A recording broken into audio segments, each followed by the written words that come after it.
경상대 병원에서 치료를 받았던 한 환자가 의료사고를 주장하고 나섰습니다.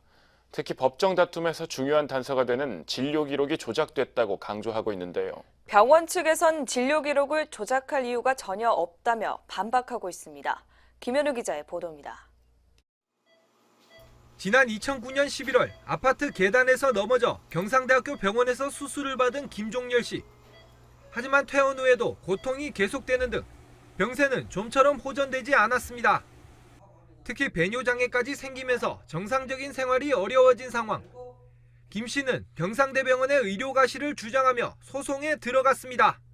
첫 번째 수술하기 전에는 혹이 없었어요. 수술하고 나서 혹이 생긴 거예요. 거기 이제 신경을 압박을 하고 누리니까 이제 막 허리 통증이 심하고 나중에 장애가 온 거죠. 마비가 오고 다리가 저리고 그다음에 소변이 막 계속 소변을 못 봤죠. 이미 적지 않은 시간이 지난 터라 법원의 판단은 진료 기록에 의존할 수밖에 없는 상황. 그런데 김 씨는 정작 가장 중요한 이 진료 기록에 수상한 점이 있다고 주장하고 있습니다. 논란의 핵심은 바로 간호일지. 김 씨가 수술 직후 뗀 진료 기록입니다. 수술 이전의 간호일지만 있을 뿐 수술 이후의 기록은 없습니다. 그런데 최근 다시 발급받은 기록에는 이후의 간호일지가 추가돼 있습니다. 앞서 뗀 자료에는 사실상 배뇨장애와 같은 수술 후유증이 기록되지 않은 것인데 김 씨는 이 때문에 법정 싸움에서 졌다고 주장하고 있습니다. 5일날 입원해서 6일날 수술하게 됐어요. 그러면은 5일날하고 6일하고 7일까지 퇴원 전까지 그 간호 기록지가 다 있어야 되는데 그 간호 기록지가 아예 없는 거예요.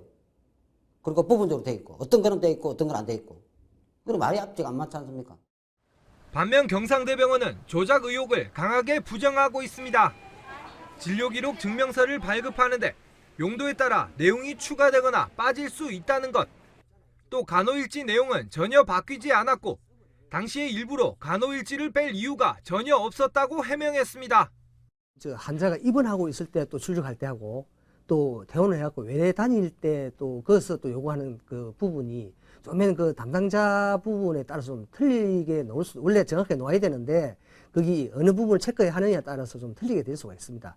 그래서 그런 부분을 이제 우리 동일하게 하기 위해서 우리 시스템을 지금 보완을 해가지고. 현행법상 진료 기록을 사실과 다르게 적거나 차후 추가로 기재, 수정하는 것은 불법입니다. 하지만 빠뜨린 내용을 추가하거나 틀린 내용은 고쳐도 상관없습니다. 경계가 애매한 셈인데 이런 문제를 보완하기 위해 관련법 개정안이 지난 1월 발의됐지만 의료계의 반발로 이마저도 속도를 내지 못하고 있는 실정입니다. 현재 김 씨는 의료사고 민사소송과 함께 진료기록 조작에 대해 경찰서에 고소장을 전달했습니다. 진료기록에 빠져있는 내용이 고의였는지 아니면 실수였는지 시시비비는 결국 법정에서 가려질 전망입니다. SCS 김현우입니다.